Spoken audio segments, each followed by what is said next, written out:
Ok, hola, ¿qué tal a todos? Muy buenas tardes. Les agradecemos mucho su presencia.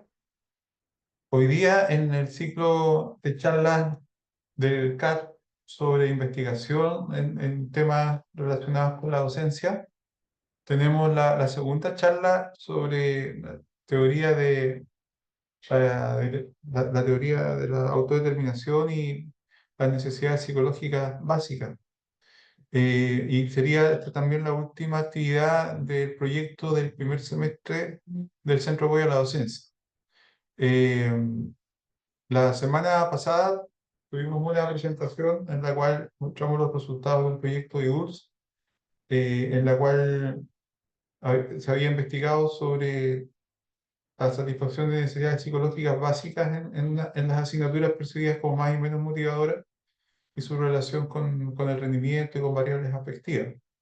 Ahora vamos a hacer como la segunda parte que va a estar a cargo de parte del equipo que ha trabajado con nosotros desde el CAD durante este año.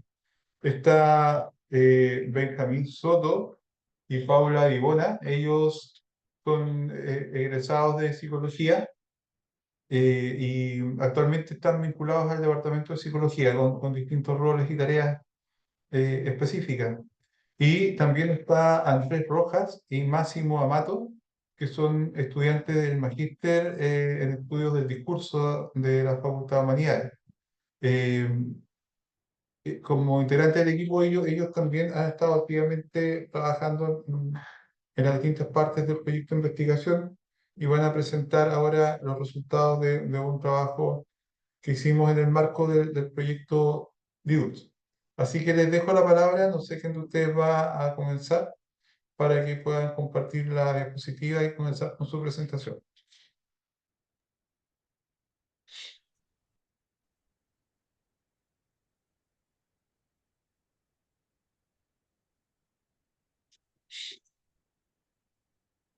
Muchas gracias. Me presento, soy Máximo Amato. Voy a empezar a presentarles los hallazgos de esta investigación, que fue una revisión sistemática en investigaciones recientes del rol de las necesidades psicológicas básicas en educación superior.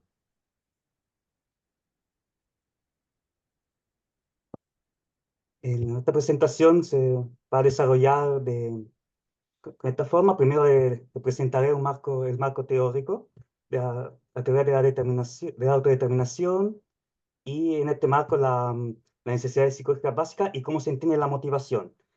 Y luego mi colega le presentaremos el problema de investigación, el objetivo, el método, y luego los resultados sobre diferentes temas han salido en las investigaciones recientes sobre la necesidad psicológica básica y varios aspectos de la, de la enseñanza. Y luego vamos a tener unas conclusiones. Entonces, primero que todo, antes que todo, ¿qué son las necesidades psicológicas básicas en el marco de la teoría de la autodeterminación? Pues se postula que existen estas tres necesidades que son básicas, eh, propias de la naturaleza humana, y son la necesidad de autonomía, que se refiere a la necesidad de experiencias de volición, de sentirse dueño de las propias decisiones y acciones y comportamientos. Luego, necesidad de competencia se refiere a la necesidad de experiencias de efectividad de lo propio esfuerzo, de sentirse competente, de sentir el logro en lo que uno emprenda. Y luego la necesidad de relación se refiere a la necesidad de conexión o de sentido de pertenencia, de establecer relaciones significativas positivas. Y pues la satisfacción de estas tres necesidades psicológicas básicas pues se relaciona con mejor bienestar, en particular con mejores tipos de motivación. Y pues en el marco de la teoría de la autodeterminación, la motivación se ve de la forma más detallada, porque básicamente o generalmente se conoce la distinción entre motivación extrínseca e intrínseca, reconociendo como factores motivacionales externos a la persona o internos. Pero aquí la teoría de la autodeterminación reconoce un continuo de internalización, o sea, como que toma lo mismo, pero de forma más detallada. Y reconoce, por un lado, el factores más externos, como lo reconoce como motivación externas, donde los factores son más bien externos al individuo. Por ejemplo, ¿por qué estoy estudiando esta asignatura? Porque necesito pasarla, porque necesito sacarme una nota, así como factores bien externos. Esa sería la motivación externa. Y de ahí en adelante ya empieza una forma gradual de internalización de los motivos. Entonces, un primer estadio es la motivación introyectada, donde ya es algo interno al individuo, pero igual se ve más como una amenaza al ego de la persona. Por ejemplo, tengo que pasar esta asignatura. ¿Por qué estudio? Porque si fracaso, después no, me voy a sentir culpable o me van a considerar un fracasado. Entonces, igual son motivos ya más internalizados, pero de alguna manera controladores. Por lo tanto, esta primera forma de motivación se le denomina motivación controlada, porque aunque sean factores más externos o internos, pero son como un control ejercido sobre la persona. En cambio, mientras los motivos ya se van interiorizando aún más, ahí se le conocen como motivación autónoma, donde ya el individuo ya tiene mayor protagonismo y mayor proactividad. Entonces, en la primera fase ya es la motivación identificada, donde uno ya se reconoce la importancia de la actividad que uno emprende. Entonces, estudio esto porque es importante para mí, para mi formación, para mi futuro. Y luego está la motivación integrada, donde ya no es solo reconocer una importancia como algo puntual, pero ya se integra más a un sistema de valores de la persona. Y hasta llegar a la motivación intrínseca, donde ya es una motivación propia, donde ya no necesita más justificación, uno ya emprende una actividad porque le gusta, la disfruta.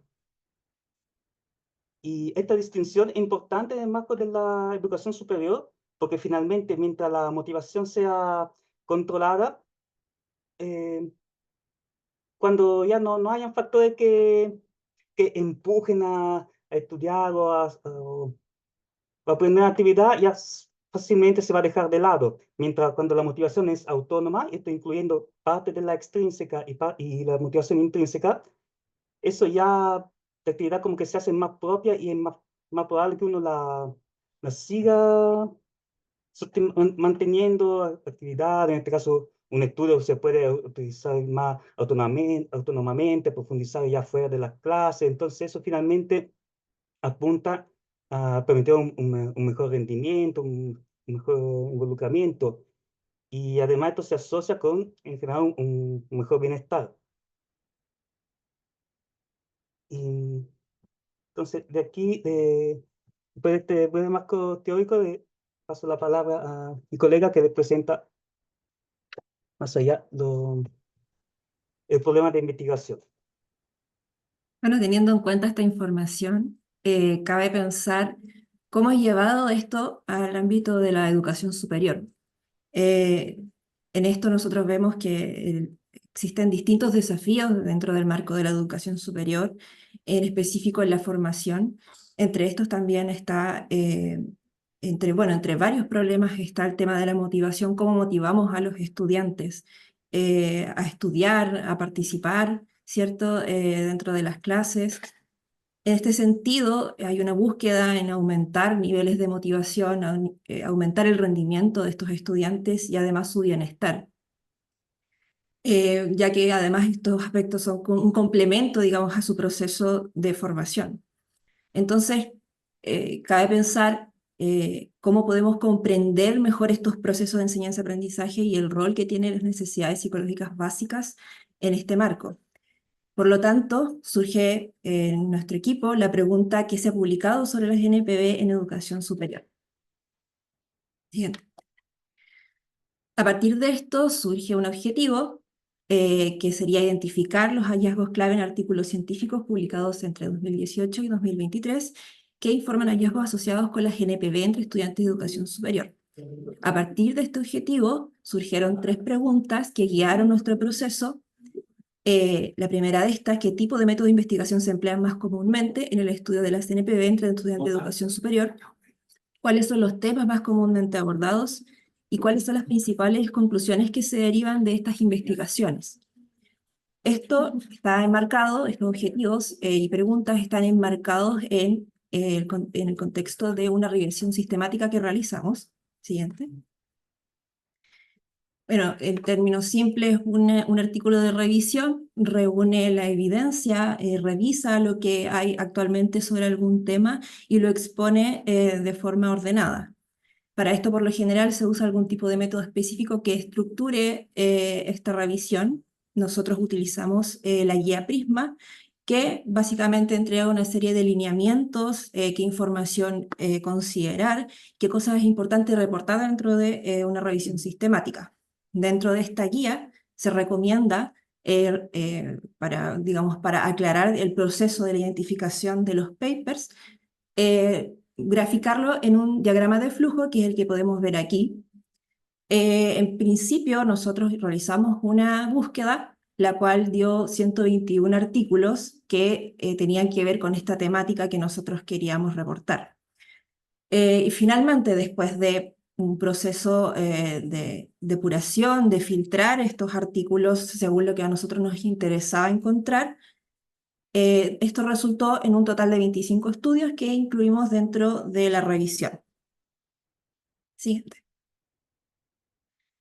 Bueno, pasando a los resultados y la discusión, nosotros, como para ordenar estos resultados, fuimos viendo qué cosas estudiaban en estos artículos y surgieron una serie de temas, entre estos la motivación. Ahora, la motivación fue el tema más estudiado dentro de los artículos que nosotros pudimos encontrar. El el tema de la motivación es un tema que ha sido de interés de larga data, pero aún así hay ciertos hallazgos que pueden quizás aportar a cómo nosotros percibimos la motivación de nuestros estudiantes y cómo eso impacta finalmente en el proceso de formación. Entonces, entre los principales hallazgos que nosotros pudimos identificar es que la satisfacción de las necesidades psicológicas básicas promueve la motivación autodeterminada, y entre estas está la intrínseca y la identificada, que son las de mayor calidad finalmente, y la frustración de las necesidades psicológicas básicas promovía la desmotivación y la motivación controlada. Ahora, ¿por qué es importante esto? Porque es importante saber o sea, qué es lo que lo promueve y por qué promoverla finalmente. Como mencionaba Máximo, la motivación de mayor calidad influye positivamente en el rendimiento académico, en el compromiso, la autoeficacia de los estudiantes, su bienestar, la vitalidad también, y el afecto positivo, que también puede entenderse como emociones positivas. Además, la motivación intrínseca se relaciona con una menor intención de deserción, así como menor ausentismo de los estudiantes, menores índices de ansiedad y de depresión. Siguiente.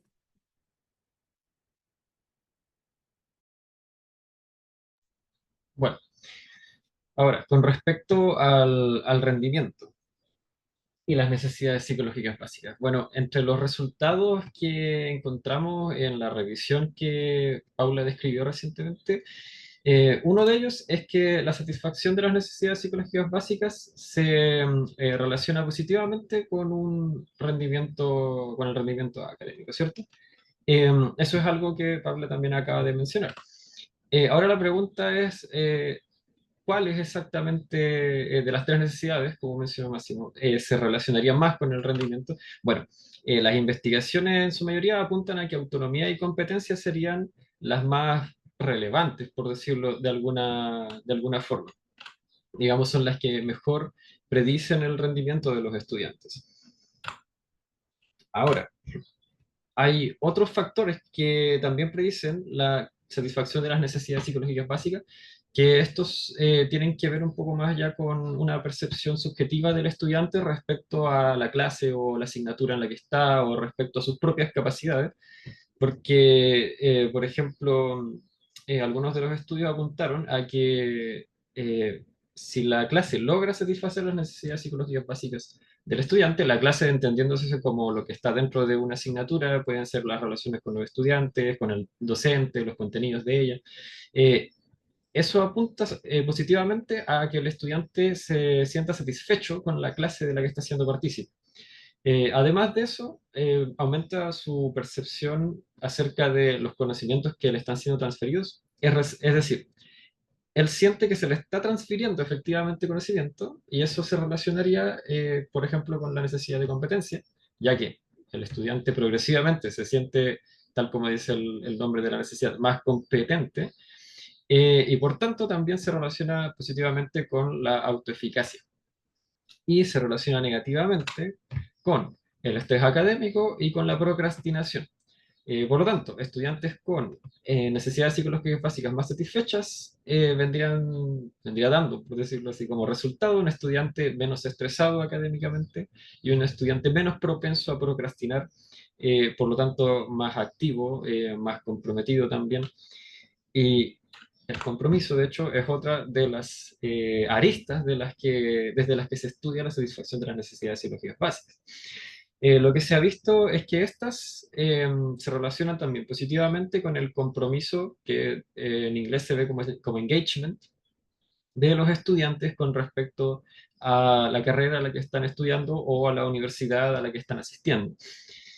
Ahora, la pregunta de nuevo es, ¿cuál de las tres necesidades específicamente estaría más fuertemente o sea, más fuertemente prediciendo el engagement, ¿cierto? Pero la respuesta a esto es incierta, porque algunos estudios mencionan que, por ejemplo, autonomía y competencia se, digamos, predicen el engagement, pero otros estudios mencionan no, autonomía y relación son las que predicen el engagement. Y otros dicen, bueno, en realidad competencia es la que predice el engagement. Entonces, la respuesta no es muy clara, no hay un consenso.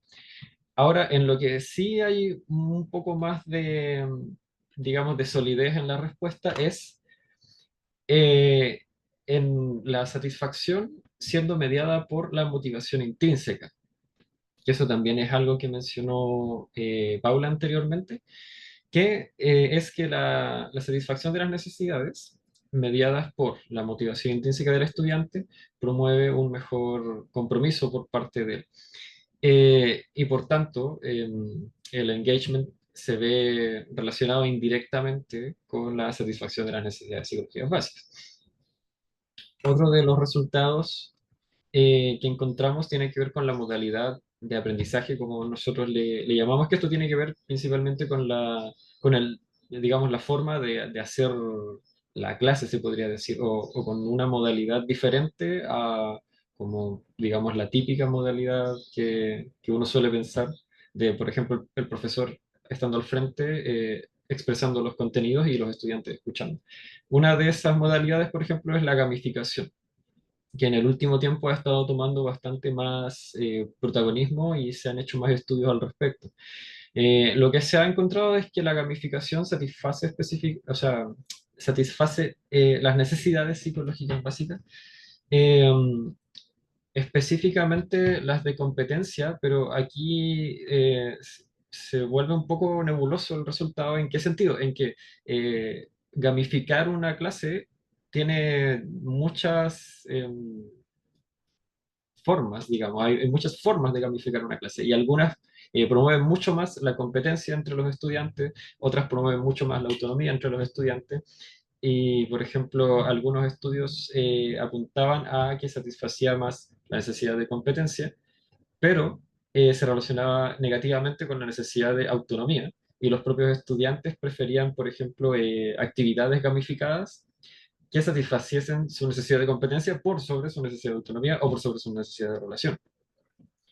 Luego tenemos la modalidad de estudiante como compañero en español o students as partners, que esa modalidad básicamente consiste en que los estudiantes, junto con un profesor, actúan en calidad de colegas, digamos, en una jerarquía horizontal, trabajan en conjunto para lograr un objetivo común, que puede ser por ejemplo, un trabajo un trabajo semestral o un trabajo anual o quizás una investigación.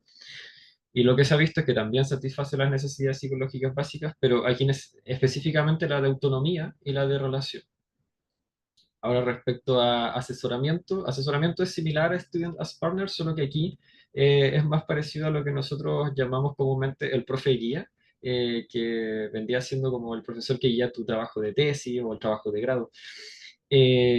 Esta modalidad de asesoramiento también satisface las necesidades, específicamente aquí las de autonomía y competencia. Y ahora en cuanto a la modalidad presencial, en comparación con la modalidad online, lo que se ha encontrado es que ambas satisfacen las necesidades psicológicas básicas, pero eso además lleva a que el estudiante se sienta satisfecho con la clase. Digamos, no importa finalmente si la clase es presencial u online, si esta asignatura, esta clase logra satisfacer las necesidades, el estudiante se siente satisfecho con esta clase.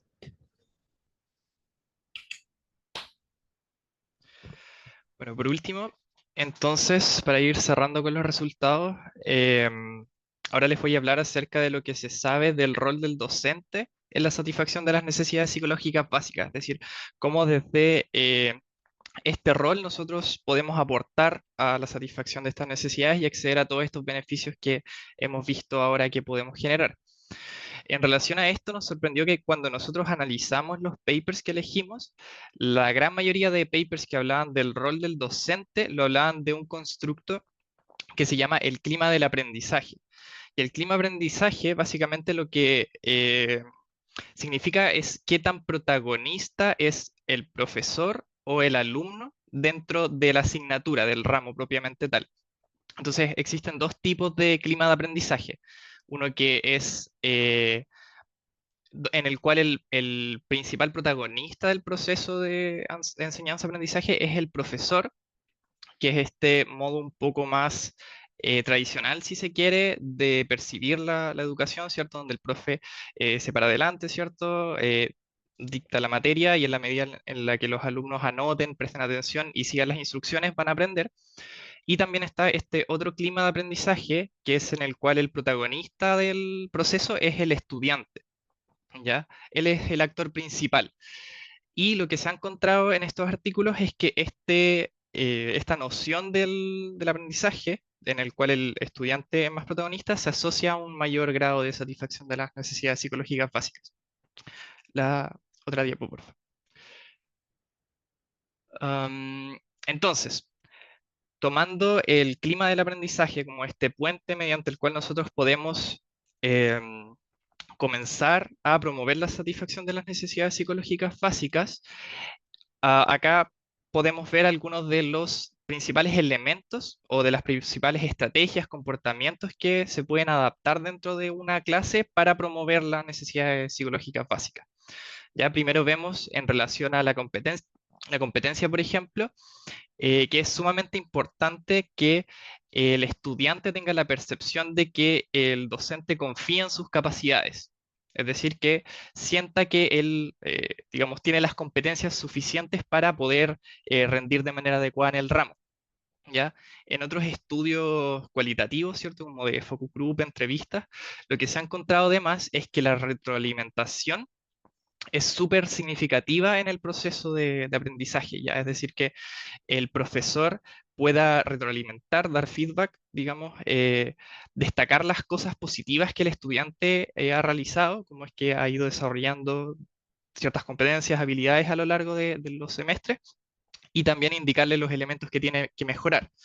¿Ya? Ahora, las pruebas muchas veces son como esa principal retroalimentación que el estudiante tiene dentro de la asignatura, porque si él estudia y le va mal, entonces inmediatamente entiende que la estrategia tiene que cambiar, ¿cierto? Al contrario, si estudia y le va bien, sabe que tiene que repetir eso. Sin embargo, acá lo que se destaca principalmente es esa retroalimentación un poco más personalizada, ¿ya? Por otro lado, tenemos también estrategias más asociadas al desarrollo de la autonomía y esto lo primordial es que el estudiante tenga la sensación de libertad dentro del ramo, ya que él también es un actor relevante, que en el fondo el ramo no es algo que viene prehecho, por así decirlo. sino que él también puede moldearlo en base a sus intereses y eh, tener un rol más activo. ¿Ya? Entonces, en relación a eso, lo que se ha visto que es muy relevante son estas instancias en las cuales el alumno, el estudiante, puede elegir cómo realizar ciertas evaluaciones. Por ejemplo, si es que en un contexto de una asignatura, por ejemplo, más argumentativa, en la que hay que presentar un ensayo para evaluar las capacidades argumentativas, ¿cierto? La estructura de escritura, etcétera. eh, claro, no es necesario que el tema de los ensayos sea un tema predefinido, digamos, sino que se le puede dar la opción al estudiante que él escoja un tema que sea de su interés y que mediante escribir un ensayo respecto de este tema se puedan evaluar las competencias que se quieren evaluar, en el fondo. Entonces, claro, cuando los estudiantes perciben que tienen la posibilidad de hablar acerca de algo que les guste, por ejemplo, analizar una película que les guste, un libro, música, lo que sea, la motivación es muchísimo mejor. ¿Qué es lo que sucede? Que además, como ellos pueden elegir el tema, que justamente es de su interés, ya existe un conocimiento previo acerca de ese tema, entonces, gracias a fomentar la autonomía, también es probable que el desempeño sea mejor, entonces la competencia también se ve fomentada, entonces la satisfacción de las necesidades en el fondo se van complementando porque están sumamente ligadas, ¿ya? Y finalmente, asociado al aspecto más relacional, es importante que el estudiante sienta que el profesor lo entiende, ya que se sienta comprendido por el profesor, que el profesor esté disponible para conversar acerca del mismo proceso, ¿cierto? Que tenga apertura en ese sentido y también que maneje bien las emociones. Esto de lo relacional lo dejé para el final porque se asocia mucho a habilidades más blandas, más asociado a la empatía, ¿cierto? A la comunicación asertiva, y esas competencias, digamos, son complejas de desarrollar muchas veces, pero también es un aspecto fundamental dentro de la clase, a diferencia de las otras que son quizás como tips un poco más mecánicos, más concretos para aplicar en las asignaturas. ¿Puedes pasar a la siguiente diapo? Entonces, para ir concluyendo, hemos visto que la satisfacción de las necesidades psicológicas básicas se asocia a un montón de beneficios, ¿cierto? El engagement por un primer lado, la motivación, más asociada a motivaciones de mayor calidad, podemos llamar, y el rendimiento, donde también se asocia con un menor índice de procrastinación, por ejemplo, y otros beneficios relevantes. Pero, si puedes pasar a la siguiente, también vemos que la satisfacción de las necesidades se puede promover o incentivar a través de distintos medios, como pueden ser las modalidades de aprendizaje, ¿cierto? Se puede incentivar la satisfacción por cómo está pensado, diseñado el ramo, las técnicas que se aplican, y también por el clima de aprendizaje, ya que se puede fomentar a través de algunas conductas, digamos, específicas de los profesores. Entonces, si puedes pasar a la siguiente diapo. Ahora la pregunta que surge es, ¿qué podemos hacer? ¿Cierto? Con todo esto que sabemos que las necesidades psicológicas básicas se asocian a un montón de beneficios, sabemos que también podemos incentivarlas con algunas estrategias. Entonces ahora la pregunta que les quiero dejar es que nos preguntemos, ¿cierto? Empecemos a pensar entre todos. ¿Cuáles de estos elementos podemos implementar en las clases a fin de poder aspirar a incentivar la motivación, el engagement, el rendimiento de los estudiantes? Y también que hagamos el ejercicio de introspección y también revisemos cuáles de estos elementos ya incluso se están aplicando en las clases. ¿Ya? Porque uno muchas veces desde el sentido común aplica algunos tipos de estrategias que no tiene idea de que están sustentados en evidencia, pero que son sumamente efectivos también. Entonces, ahora nos interesaría también escuchar su opinión acerca de esto que hemos visto, cuáles de estos elementos han aplicado dentro de las clases y les han funcionado, cuáles no les han funcionado, qué de esto les hace sentido, han notado que al implementar algunos elementos se ve más motivación de parte de los alumnos. Esa pregunta nos gustaría generar. Así que muchísimas gracias por su atención.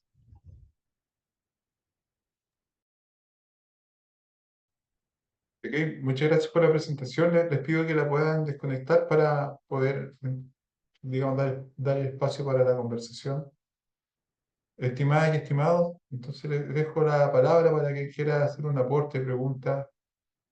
eh, compartir alguna reflexión. Yo, yo les quería preguntar dentro de esa pregunta que ustedes han dejado como reflexión, hay generalmente se pone mucho el énfasis en la tecnología como apoyo para mejorar el rendimiento de los estudiantes y en algunas actividades que hemos visto en charlas anteriores que son activo participativas como la aula invertida u otras. Según lo que ustedes dicen, bastaría con simplemente hacer un cambio de estrategia y hacer una aula invertida, pensar que son proyectos que son actividades más activas, o aún si se requeriría algo más para que efectivamente este diseño de la asignatura pueda satisfacer de mejor manera las necesidades psicológicas básicas.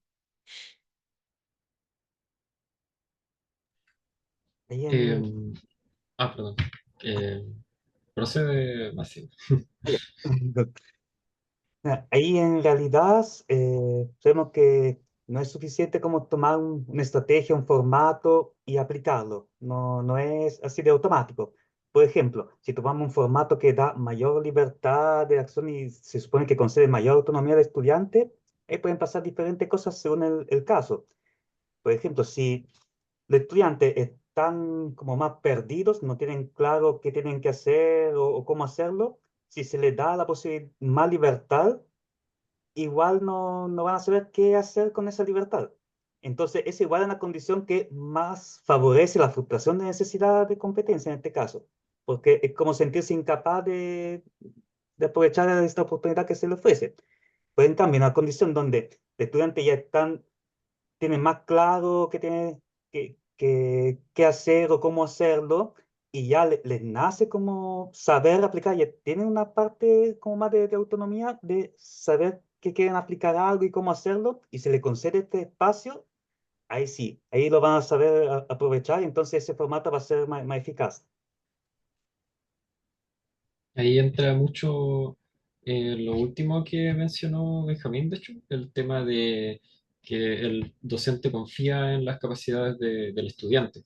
Digamos, el caso en el que el estudiante ya ha demostrado que está manejando el contenido, que está intentando aplicarlo por cuenta propia, en ese momento, por ejemplo, puede ser muy positivo para él que el docente le demuestre esta confianza, que le muestre que también se está dando cuenta que el estudiante está avanzando, porque eso es una forma igual, digamos, indirecta de retroalimentar al estudiante y de darle el espacio para que él pueda aprovechar sus propios conocimientos. Volviendo a la pregunta, tal como dice Máximo, no se podría asegurar de alguna forma que aplicando esto sí o sí, digamos, tendríamos estudiantes más motivados o estudiantes más, con mejor rendimiento, porque hay muchas variables eh, digamos, en el campo, en la educación, en el proceso de enseñanza-aprendizaje. Pero igualmente serían acciones positivas que se pueden tomar para promover este mismo proceso. Dale, Benjamín. Claro, Benjamín. igual lo relevante acá es que, o lo más desafiante en el fondo es que estas estrategias igual tienen que conversar con el ramo, digamos, tienen que eh, ser acordes también al contexto, a los contenidos que se esperan desarrollar, las competencias que se tienen que desarrollar por parte de los alumnos. Entonces, eso es lo complicado, que muchas veces por cómo están pensados los ramos es difícil implementar algunas estrategias que sean más activas o que sean, como, en el fondo, incentiven la autonomía de los estudiantes. Pero claro, eso es lo desafiante, encontrar la forma de incentivar esto y que además las competencias que se quieren desarrollar sean acordes a la estrategia que se ocupe.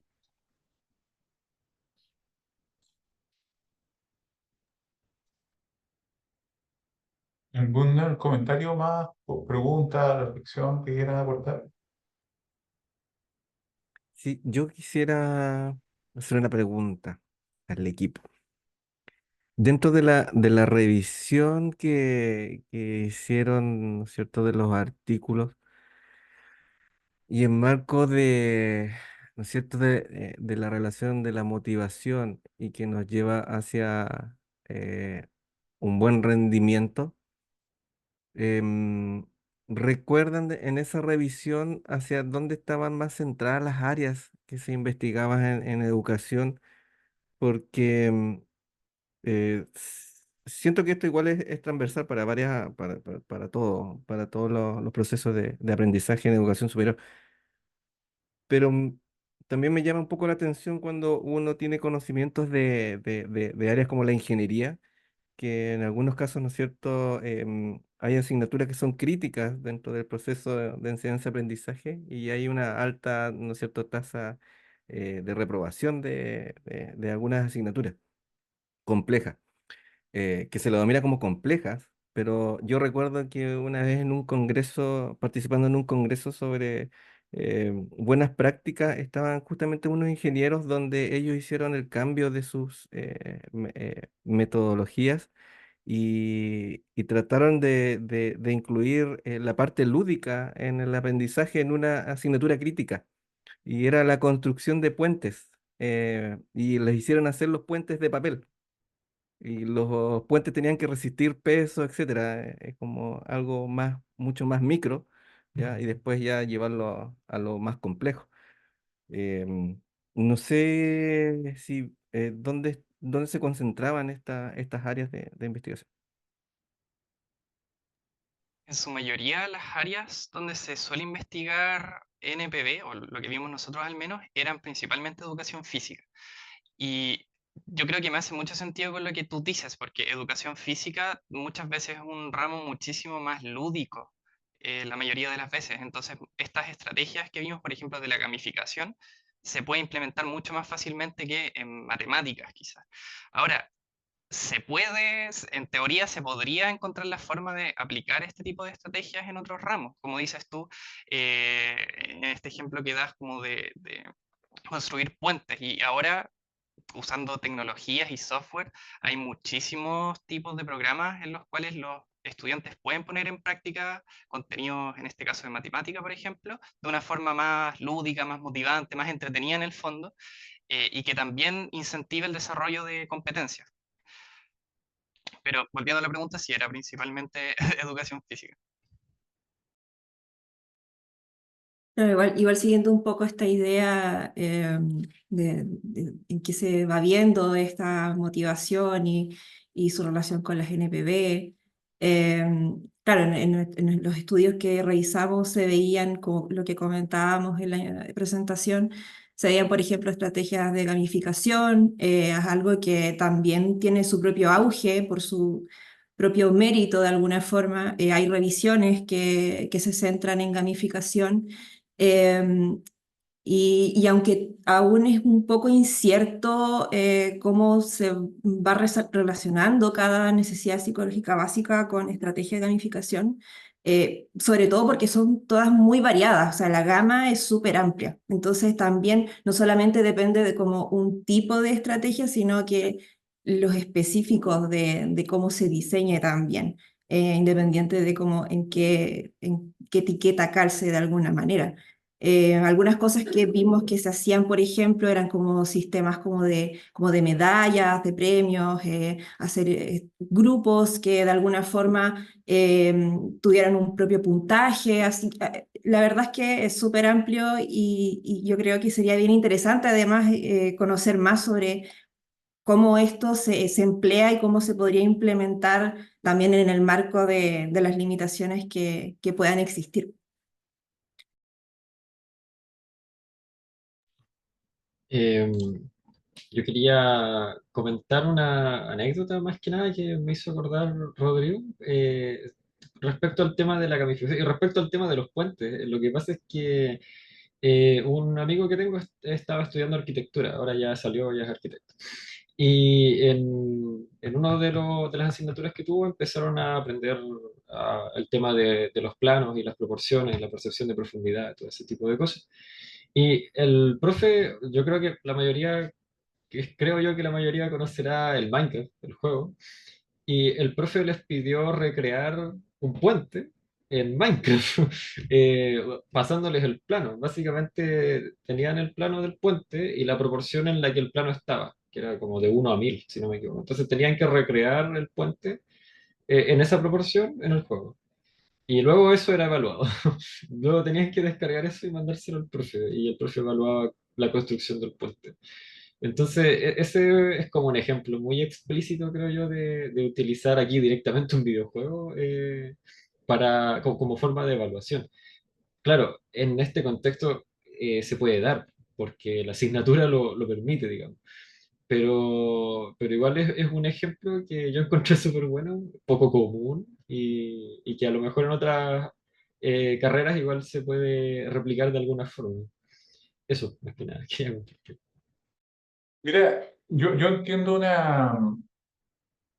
o sea, puede que lo esté entendiendo mal, pero estaba pensando que esto estamos hablando de una teoría que plantea que según cómo se diseña la asignatura, sobre todo en aquellos aspectos que son didácticos afectivos o que tengan que ver con, con el modo de relación que se establece en la asignatura entre profesor y estudiante o entre estudiante y el compañero, eso va a nutrir de alguna manera aspectos más integrales del desarrollo de un estudiante. Es decir, en vez de, es como el equivalente a darle comida, ¿cierto? Agua, le está dando elementos que nutren sus necesidades psicológicas básicas y que eso, si se hace, va a repercutir en mejor rendimiento, eventualmente también mejor bienestar, mejor salud mental, etcétera.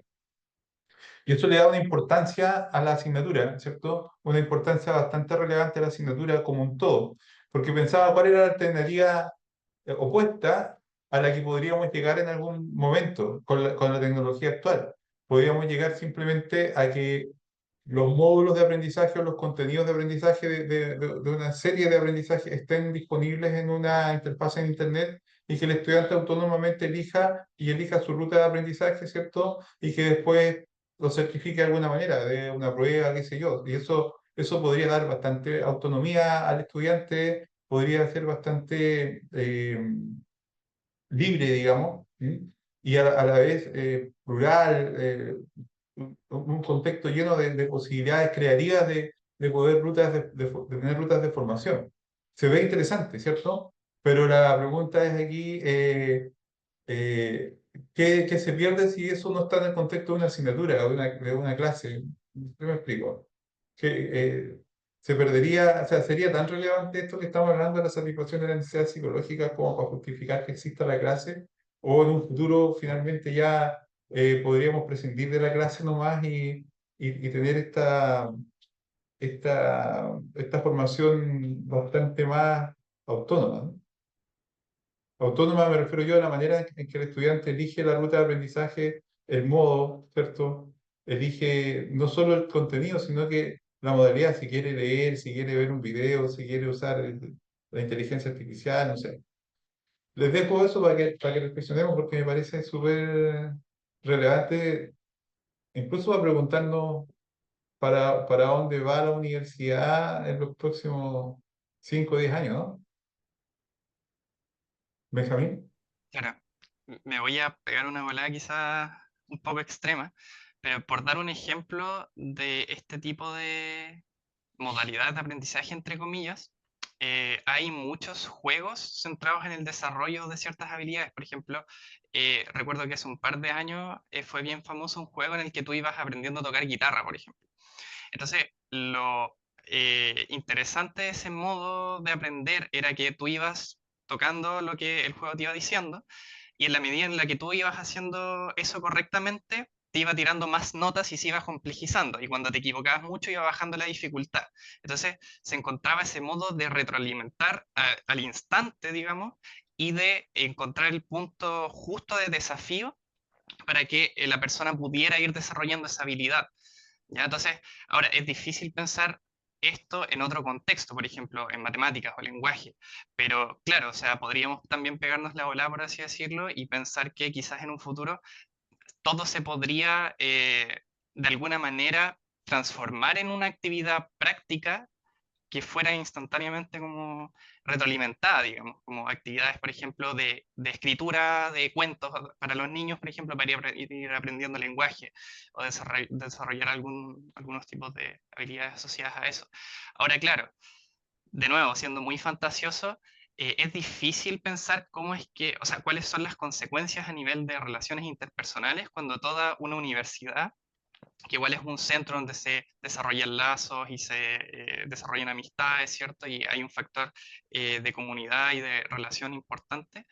¿Qué pasaría si es que eso se transforma, digamos, en, claro, como servicio como súper lúdico, pero en el fondo más solitario de aprendizaje?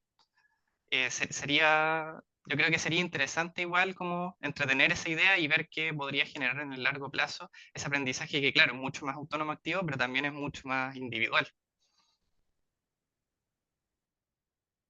Andrés. Ujú.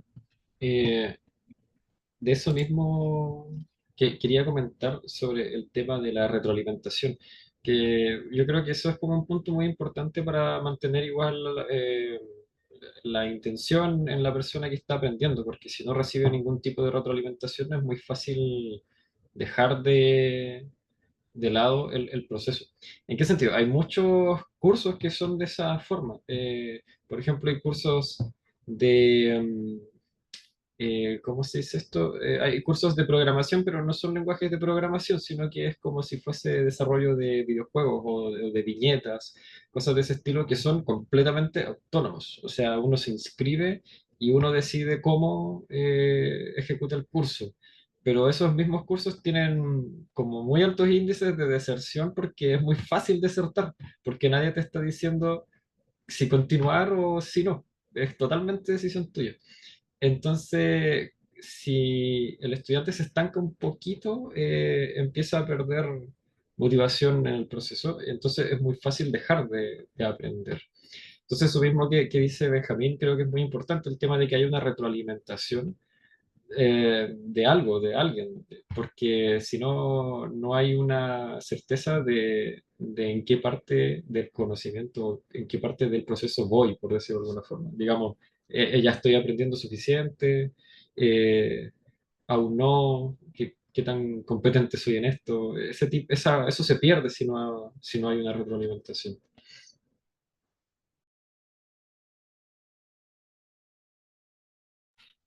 ¿Está muteado? Continúa. Ahora sí. Pedro.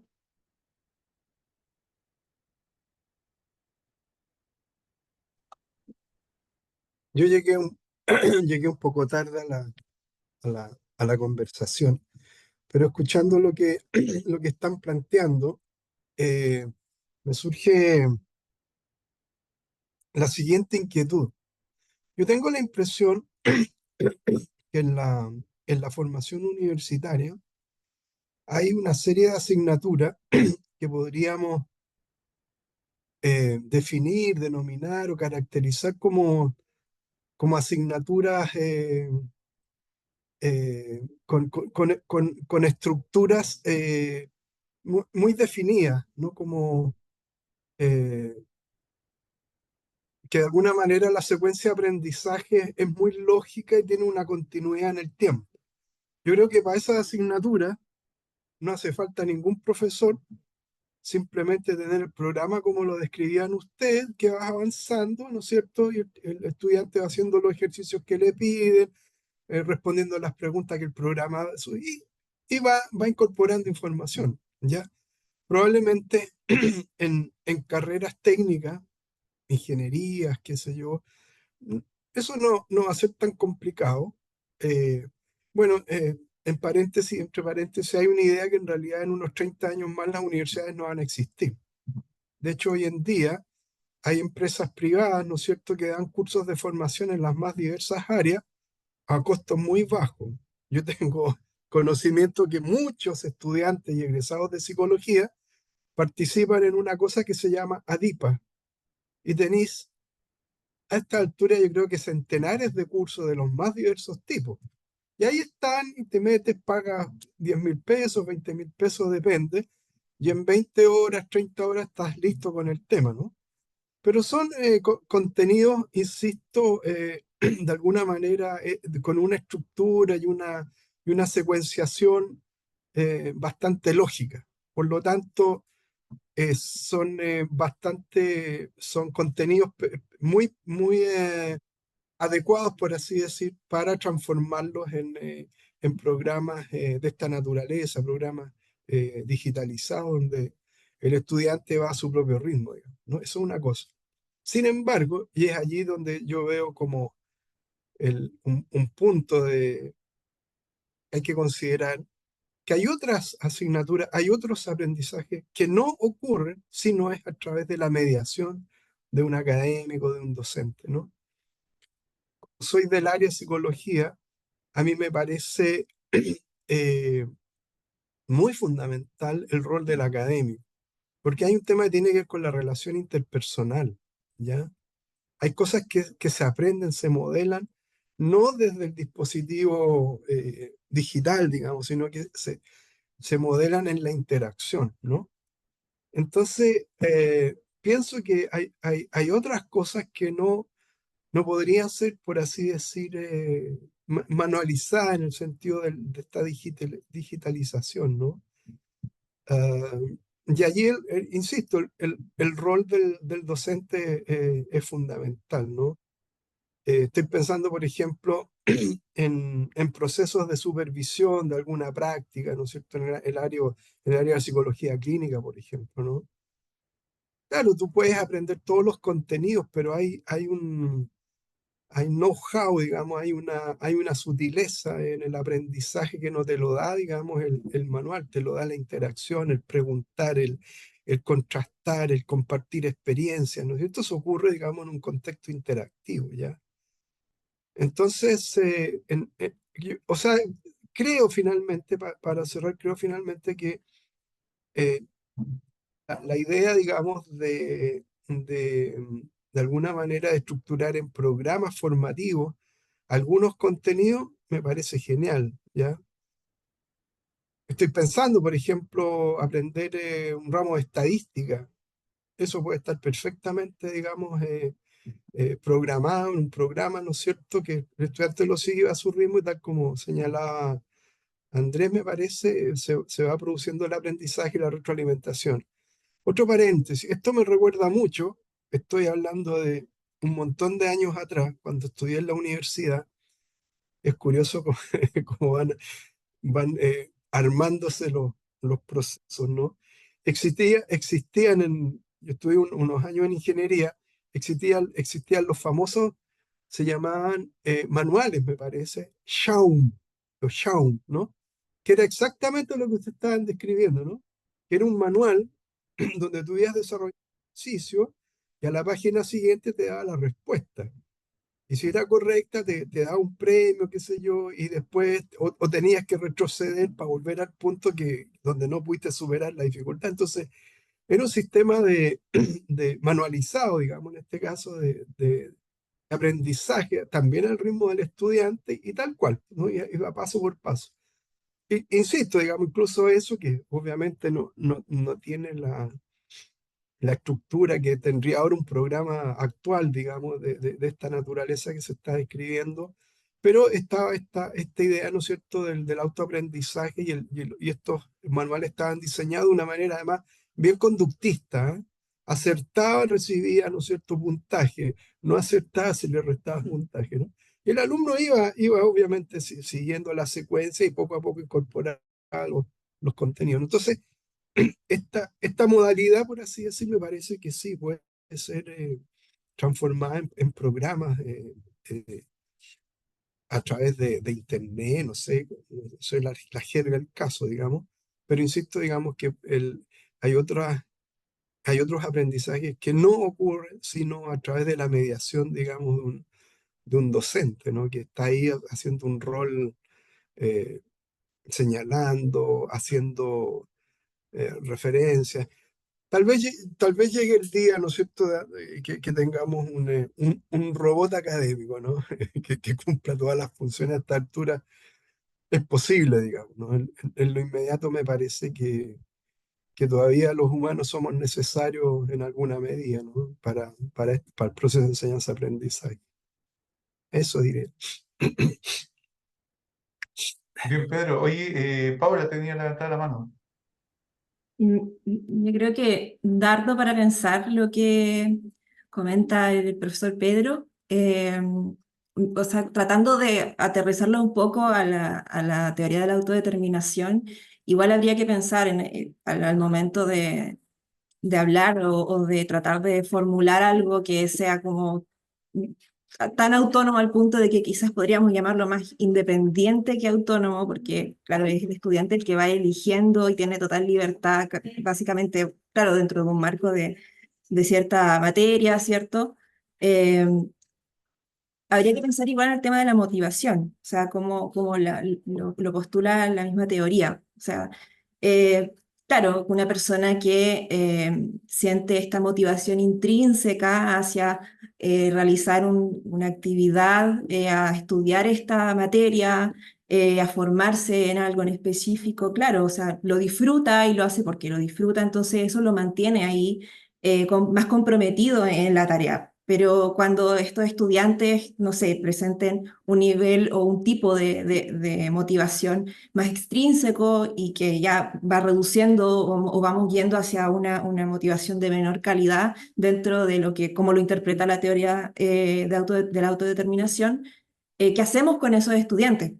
¿Cómo abordamos ese punto? Y creo que por eso que es relevante pensar en la satisfacción de las necesidades psicológicas básicas eh, dentro de la educación, porque si este es un promotor de la motivación de mayor calidad, entonces cómo en un entorno en donde no hay ningún tipo de interacción que promueva esas mismas necesidades o la satisfacción de estas necesidades, ¿qué pasa con esos estudiantes entonces que no sienten esta motivación intrínseca? Eh, Creo que igual, no sé, igual quiero compartir una charla que estuve revisando que es de uno de los autores de la teoría, se los voy a compartir en el chat, es de Ryan, de Richard Ryan, y él ahí habla de la motivación dentro de la educación, y ahí igual da una perspectiva desde la TAD, y además señala como formas en las que se puede promover o de alguna forma entregar soporte a la satisfacción de cada una de estas necesidades dentro de la educación. Por ejemplo, pienso, no sé, si es que un estudiante presenta como ciertos obstáculos y resistencia, eh, ¿dónde está el profesor en ese momento? O sea, claro, quizás va a haber este medio remoto, quizás se da esta oportunidad de consultar, pero claro, al estar como, no estar como ese medio en donde se nutra esta relación con el docente, yo creo que ahí genera algún tipo de dificultad para el estudiante en sentir, bueno, me puedo acercar a mi profesor, con él puedo resolver estas dudas, siento que esta persona me va a entender de alguna forma. Entonces, eso, como que hay todavía algo, hay un vacío que necesita llenarse con esta vinculación con el otro. Paola. Máximo, quiero comentar algo y te doy la palabra. Sí, hay un tema que, que yo creo que la teoría de la autodeterminación pone sobre la mesa, y es que para nosotros es bastante invisible el hecho de que necesitamos satisfacer nuestras necesidades psicológicas básicas, ¿no? Es como que estamos en su tercer plano, no es lo que tenemos consciente, es como esta cita del Principito, ¿cierto? Que lo esencial es invisible para los ojos, pero que cuando no se logra satisfacer adecuadamente se aprecia de una manera muy categórica. Lo que pasó en este tiempo de pandemia, cuando empiezan a aumentar los índices de deterioro de salud mental por el aislamiento, justamente por el encierro, en todos los ámbitos de la vida, o eventualmente cuando, por ejemplo, aumentan los índices de violencia, ¿no? O de comportamiento absolutamente poco, no sé cómo llamarlo, ¿no? Que son eh, comportamientos que son muy lesivos tanto para los demás como para uno mismo. Eh, y justamente se puede interpretar también como una reacción a la falta de satisfacción de necesidades psicológicas básicas. Entonces, como decía recién Benjamín y Andrés también, cuando un programa, un software, enseña algo, ¿m? Para que resulte, el estudiante tiene que estar previamente motivado, la persona tiene que estar previamente motivado para hacerlo. Si no está previamente motivado, no va a seguir, no va a continuar. O sea, tiene que tener pues, esa necesidad de aprender. Y la universidad nos pasa porque no tenemos, o sea, tenemos una amplia variedad de estudiantes que están súper motivados y otros que no, y tenemos que formarlos a todos igual. Y por eso que tenemos que buscar nuevas maneras de aprender a motivarlos. Pero más allá de eso, si uno va al fondo, como decía, de la teoría, no solo al estar aumentando o al tratar de aumentar la motivación del estudiante, en el marco de lo que dice la teoría de la autodeterminación, también estaríamos mejorando su bienestar psicológico, su salud mental, ¿ya? Estos contextos humanos que necesitan interacciones humanas, ¿cierto? Para a su vez humanizarnos, es más, y no cualquier relación humana, sino que una relación humana de buena calidad. Entonces, igual es como interesante eso que dijo Pedro, de hasta dónde las universidades podrían dejar de existir como tales en el futuro, ¿cierto? Eh, Probablemente va a cambiar mucho la modalidad de enseñanza y probablemente vamos a tener mucho apoyo eh, de inteligencia artificial, de software, de, de, de sistemas programados con una ruta, un itinerario de aprendizaje, etcétera, que además con la inteligencia artificial podría estar incluso adecuarse a cada persona de manera bien específica. Pero lo que no vamos a tener es ese espacio humano que nutre y que si no está, finalmente vamos a tener una sociedad bastante deprimente, por decirlo de alguna manera. Máximo, tú habías levantado la mano. Sí, y justamente, por un lado, y en todo caso, las investigaciones que hemos examinado, los mejores efectos sobre el bienestar y la motivación se obtienen cuando las tres necesidades se satisfacen como más a la mano. Es menor la eficacia cuando se satisface solo una, prominentemente una. Eso por un lado. Por otro lado, justamente como igual decían, diferente autonomía, necesidad de autonomía, de independencia. Son dos cosas completamente distintas. El punto de la necesidad de autonomía, eso ya en experiencia y tiene que ver con uno sentirse protagonista. Ahora, ¿qué pasa si que uno quiere aprender con los demás? Quiere sentirse parte de un grupo. Y no importa que ese grupo sea muy estructurado y se hagan las cosas de una manera, pero si uno quiere hacerlo de esa manera y se siente bien haciéndolo así, ahí puede satisfacer su necesidad de autonomía. Porque un programa así completamente automatizado, aislado, por muchas opciones que ofrezca, por mucha libertad que ofrezca, independencia que pueda ofrecer, pues eso no necesariamente va a satisfacer la necesidad de autonomía. De hecho, uno se puede sentir restringido en este como vacío, sí, todo muy personalizado, pero sin alma. Y si uno no quiere eso, igual va a estar frustrado en su autonomía si se está como obligado a atascado en eso. Entonces es muy diferente, no necesariamente como exacerbar esta dirección de personalizar todo, así como llegar incluso a un extremo donde cada uno aprende por su cuenta y eso no garantiza la satisfacción de la necesidad de autonomía. Eso puede ser una herramienta dentro de un marco más amplio. Entonces creo que sería mejor, más productivo seguir teniendo una institución, una universidad, unos docentes y quizá tener programa específico como herramienta, caso a caso, quizá eso también hay que tomar en cuenta diferencias individuales, pueden haber estudiantes que puedan preferir trabajar solo, entonces quizá les viene mejor, ya le viene bien un programa así, entonces se pueden ayudar a usarlo como herramienta para estudiar. No para todos va a ser lo mismo. Otros van a preferir trabajar en grupo y de acuerdo con eso, con su preferencia, Entonces, finalmente es como prestar atención a esa preferencia, conectar más con el estudiante, eso más contribuye a satisfacer la necesidad de autonomía, no tanto la independencia de por sí sola. Hola, bueno, estamos ya con la hora, así que Andrés, ¿te parece si intervienes y después ya cerramos? Ya. Ok. Ya, entonces, cortito.